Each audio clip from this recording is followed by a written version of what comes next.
Yeah, that's what I was gonna say. My brother got when he was 17, I was probably 12 or something. He decided to hitchhike down to Nevada, and so he took off for a summer, and then and while he was traveling, he decided hitchhiking sucked because he had to wait on other people all the time. But he stumbled across riding freight trains and ended up loving it, and so he basically got on a freight train at some time. I don't know how old he was exactly, but he's probably 18 or 19, and just did that for the next 7 or 8 years. He rode all over the country, he'd stop and work when he needed money, and then just kind of it's a very interesting uh, path because you get a taste of freedom that you don't really get.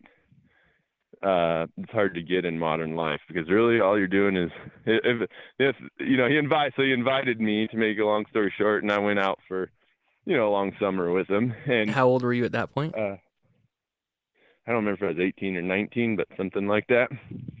You know, a teenager, and then I went out, and it was my first taste of the type of freedom that you get that I would only then experience later in Siberia, living with the natives, where it's kind of in a way it feels like how we're meant to live. We just wake up.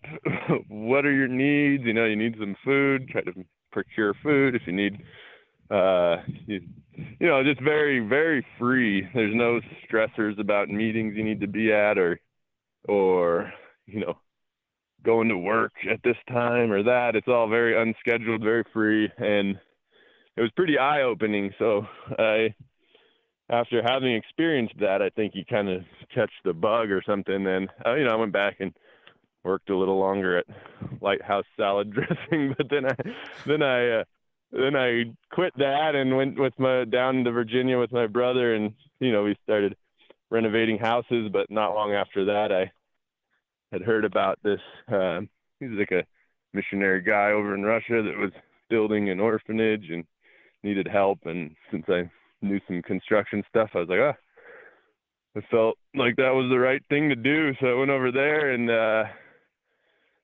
basically got a visa for a year and headed over there, and spent the better part of that year with that guy who's just an awesome dude. But I also wanted to live with Russians, not with an American. So he sent me to a neighboring village with this guy. He's like, well, let me call the neighbor, because I told him, hey, Justice, I'd like to live with Russian family, learn the language faster. He's like, let me call the neighbor, in a different village. So he did, and the guy was like, oh yeah, send him over. My wife's in the hospital, and I need somebody to watch the kids. So I just showed up. I was like 21 or 22, and I'd never dealt with kids at all before, but I didn't even know the language. I had to try to feed and clothe these kids while Ura was off, at his job, and basically was spent the better part of a year just doing Russian village life, cutting hay with a sigh, and whatever they do, milking the cow, all that Yeah. stuff. So, potatoes. There's where we really grew the potatoes.